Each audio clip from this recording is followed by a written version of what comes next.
Oi, gente, tudo bom? Boa tarde, boa sexta-feira. Bom, eu não sei se vocês viram, mas essa semana mesmo eu fiz uma live. A gente fez uma live sobre tendências e eu avisei que a gente ia começar aqui uma sequência de lives conversando sobre composições, análise de projeto. E essa live em específico a gente vai falar sobre análise de projeto. Como vai funcionar esse tema, tá, de live?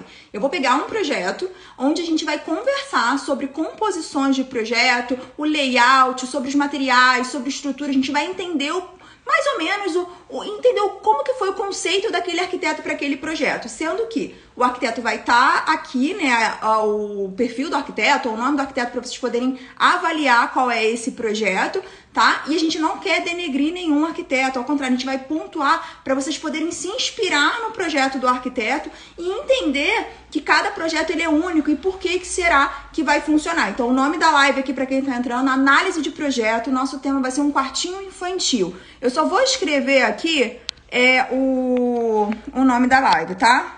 De projeto e vai ser um quarto infantil, tá? Infantil, um tema bem legal, bem contemporâneo, tá? Que a gente vai estar botando aqui, tá bom? E aí, vamos lá. Deixa eu aqui botar aqui a imagem, a gente já vai começar, tá? Falando sobre esse quartinho e eu vou botar aqui, ó. Olha esse quartinho aqui, que coisa mais linda, né? Esse quarto, gente, ele é um quarto lúdico, né? A gente sabe que a gente tá na tendência de quartos lúdicos aí para essa área infantil. Só que qual que é a maior dúvida das pessoas, né? Esse quarto em si, ele já não tem nem tantas propostas de brinquedoteca e tudo mais, mas ele tem um conceito muito interessante. A gente sabe que a gente está numa tendência de móveis curvos, mas para a parte infantil, eu vou te falar que é a área que eu mais acho interessante a gente utilizar. Por quê? Porque a gente consegue trabalhar as quinas, né? Como a gente lida com criança, a gente sabe que proteger essas quinas é muito importante. E muitos adultos, eles gostam de usar aquele silicone, que muitas vezes deixa o móvel com uma aparência um pouquinho feia, né? Mas é necessário para a criança não bater a cabeça e tudo mais. Então, quando a gente pega e leva isso realmente pro lado funcional, né? A gente pega aquilo ali, essa tendência que é curva, mas a gente não tá usando ela só por estética. A gente tá usando num momento super importante, num quarto infantil, um quarto que precisa de uma proteção ali. Então, você vê que um dos pontos aqui é a curva, né, nesse projeto. Então, toda vez que ela vai finalizar um móvel, né, que ele deveria ser numa quina, então, por exemplo, aqui, ó, ela vai lá e ela boleia, faz um boleado ali. E qual que é a vantagem? Ele traz uma leveza para isso, né? E ainda por cima tá dentro da tendência, isso é super legal. Ela conseguiu unir o útil, né? É a parte estética, a parte funcional. E aí a gente vai falar aqui sobre esses pontos, tá? Uma das dúvidas que a gente tem é qual material utilizar na hora de fazer esses móveis curvos. Esses móveis curvos, a maioria das vezes ele é laqueado, tá? Ele é laqueado por quê? Porque aí você consegue usar um material compensado, você até consegue fazer ele em melamina, né? Em melamina, o que é a melamina? É justamente o MDF com essa lâmina. Você pode fazer? Pode, mas depende do teu raio da tua curva, para ver se o MDF ele vai fazer isso, tá? Senão a gente teria que usar realmente ou um compensado laqueado ou um compensado com uma lâmina fórmica, que aí a gente consegue trabalhar essas curvas aí, a gente tem essa possibilidade de cores, tá? E vamos falar de composição de cores. Uma das maiores dúvidas quando os clientes eles perguntam, mas essa cor vai ficar boa? Vamos imaginar que não tivesse esse papel de parede, tá? Nesse quartinho infantil. Imagina se o cliente vira e fala, mas esse verde aqui vai ficar bom? Como é que a gente vai saber se o verde vai ficar bom se a gente não sabe a composição de cor? E aí vem a importância. A arquitetura ela é um conjunto de informações e esses conjuntos somados que ele te dá esse resultado incrível quando você entra no ambiente e é de tirar o suspiro ali de você. Então, por exemplo, olha como que é interessante. O papel de parede, quando a gente olha esse projeto, ele é o ponto-chave do quarto. Quando você entra, é quase impossível você não se atentar a ele. E o arquiteto, ele tirou total partido desse papel de parede. Porque quando a gente olha a composição de cores, se você olhar, é tons de verde. Mas ele pegou os tons justamente da folha ali da palmeira. para puxar para esse amadeirado. O amadeirado ele pegou da girafa também. Se você olhar, tem tudo uma conexão. Então, o que isso traz? Uma harmonia quando você olha isso. Então, assim, é muito interessante. Então, qual que é a parte? Se você não sabe por onde começar e você quer trabalhar com papel de parede, caso seja um papel de parede que te traga muita informação, você pode começar escolhendo um papel de parede para depois você escolher as cores ali, para você montar o mood board. Claro que o ideal é você já ter a parte conceitual. Então, provavelmente, já foi conversado, eu quero um tema de floresta, eu quero um tema de animal, e aí dentro, provavelmente, foi escolhido esse papel, né? E aí você começa a identificar os tons das cores. Não é que ela possa ter escolhido o verde antes, ela pode ser escolhido o verde antes, porém, o tom que vai ser exatamente esse verde, ela deve provavelmente ter escolhido junto com o papel de parede. Ela bateu o martelo quando ela juntou toda essa composição. E aí eu vou te dar um exemplo, gente, assim, um exemplo bem claro. Aqui eu vou pegar alguns tons de verde. Eu não tenho esse verde que ela usou mais vivo aqui comigo, mas eu tenho aqui alguns tons, ó, e a gente vai comparar. Olha quantos tons de verde a gente tem. Esse aqui parece até um pouco azul, mas ele é verde. Deixa eu ver se eu tenho outros aqui. Não tenho. Esses aqui já bastam, ó. Tenho até um aqui próximo do amadeirado, ó. Isso tudo é tom de verde. Então, você vai falar, ah, vamos trabalhar com verde. Mas qual tom? Você concorda que se ela pegasse e colocasse esse tom de verde junto com esse papel de parede, não ficaria interessante? Então, essa importância da gente botar todos os materiais que vão ser utilizados numa mesa para a gente olhar aquela composição, não tem mistério, é harmonia. Você olha aquilo ali e você sente que está harmônico. Se você, claro que às vezes uma coisa ou outra se destaca, mas você vê que tem uma harmonia ali, isso te agrada, isso não te causa nenhum desconforto ali, tá? Então, esse é o primeiro ponto. Então, muitas cores, se você olhar, é um subtom ou é um tom desse papel de parede. Então, você consegue ter uma harmonia ali. Então, o papel de parede, por mais que ele chame a atenção, né? Em cima ela trabalhou cores mais claras, mas embaixo você consegue ver essa conexão com a folha da palmeira, né? E aí, a gente pode, assim, se caso vocês queiram saber mais ou menos uns tons que se aproximam desse layout escolhido aí, a gente pode trabalhar com o da Duratex, tá? O verde da Duratex, o verde real, ou esse Selva, a gente consegue também ter esse tom aí, tá? Então, a gente vai falar, e se você olhar, ela tem dois tons, porque até esse papel de parede a gente tem um tom mais claro e um tom mais escuro. E ela também trouxe essa harmonia, ela botou o escuro na parte de baixo. E isso que ficou muito interessante, porque você consegue ver o quê? Tudo que tá na altura dos teus olhos, ele pesa mais. Se ela botasse um tom mais escuro em cima, você concorda que ia tirar a atenção do papel de parede? Então, o que ela fez? Botou provavelmente esse tom embaixo, né? Porque o papel de parede, ele é um grande destaque, e isso ficou incrível. E a madeira, né? Você tá falando de floresta, a gente sempre lembra um tom amadeirado, é uma coisa aconchegante.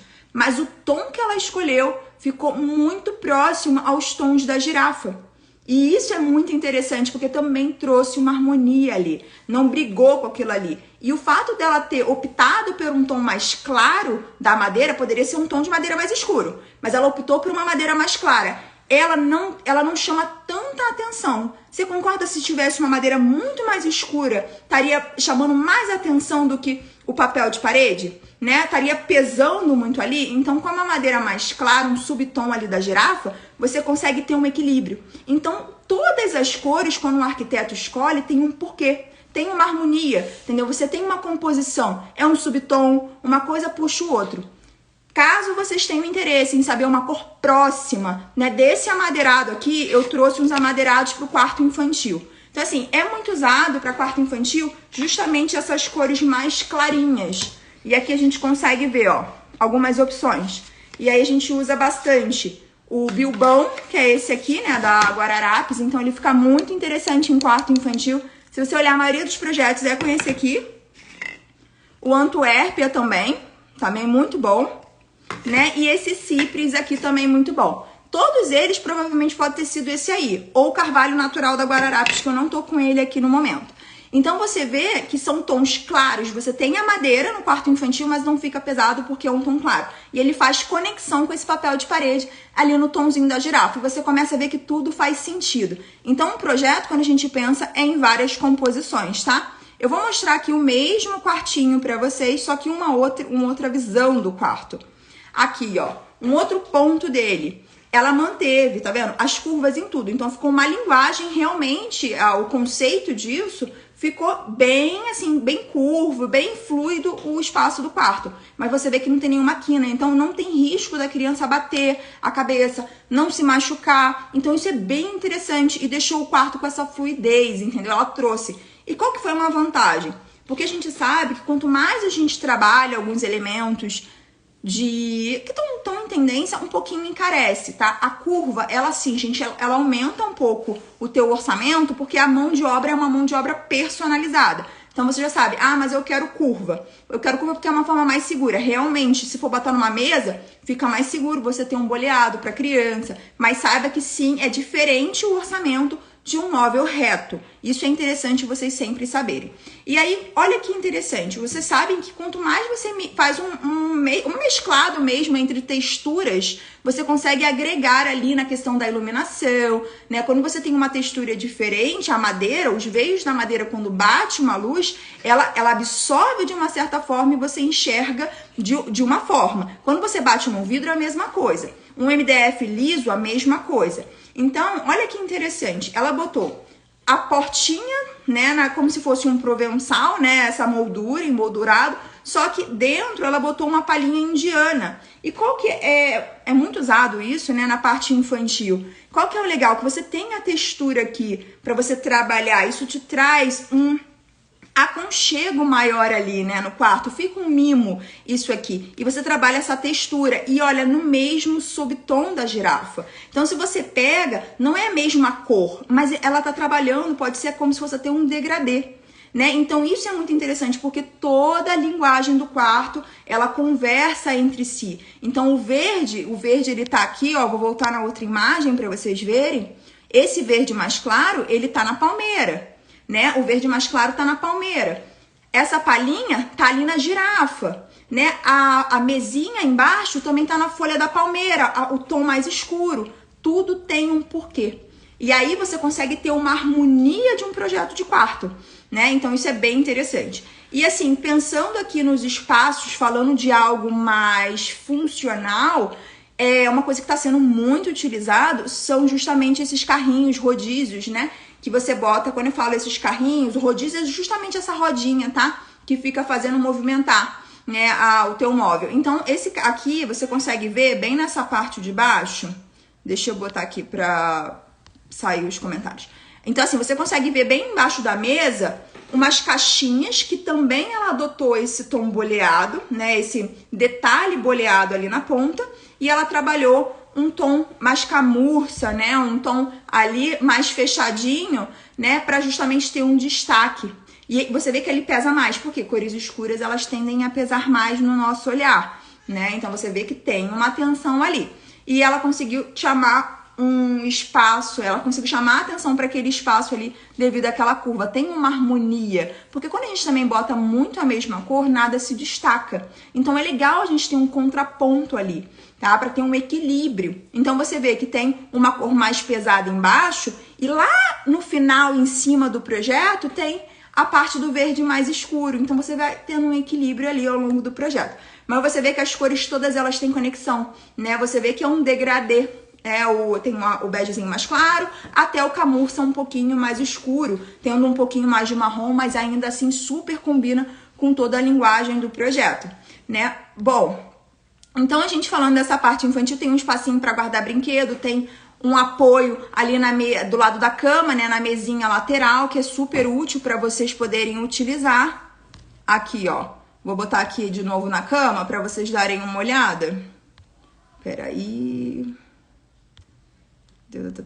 Aqui. Tá vendo? Aí tem a cama montessoriana. Então é um quarto que a parte toda inferior ela fez para ter acesso.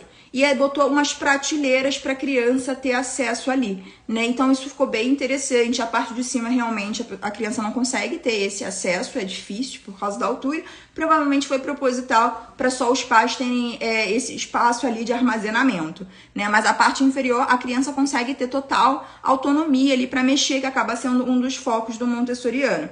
E uma outra dica, quando a gente fala de uma cama montessoriana, geralmente tem uma proteção. E aí, para não ficar pesado, né, não ficar uma barreira muito grande, um painel 100% vedado, uma das coisas que você realmente pode utilizar são são materiais vazados. E nesse caso ela optou pela palhinha, né, a palhinha sextavada, que é essa aqui que tem esse desenho aqui, ó.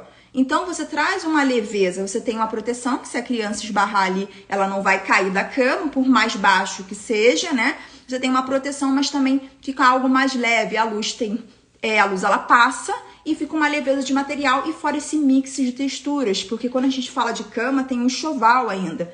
Quando você junta com isso aqui, o tecido, a madeira, com a luz, a iluminação, aquilo ali forma um ambiente bem aconchegante. Bom, então eu trouxe aqui esse projeto pra gente fazer uma análise, é um projeto super criativo. Eu achei que ficou uma dosagem excelente entre o lúdico, né, e até pensando um pouco nessa questão de orçamento, porque você vê que ela chamou atenção bastante pro papel de parede e ela não precisou investir tanto em outras coisas para trazer essa carinha de infantil. E esses móveis podem acompanhar a criança ao longo do tempo. Então, trocando papel de parede, você consegue ter um quarto até de um adolescente, porque se você olhar como está em tendência esses móveis curvos, tem gente adulto fazendo. Então, assim, você consegue, não é uma coisa que ficou infantil, as cores não ficaram infantis, é uma cor que você consegue utilizar em qualquer projeto.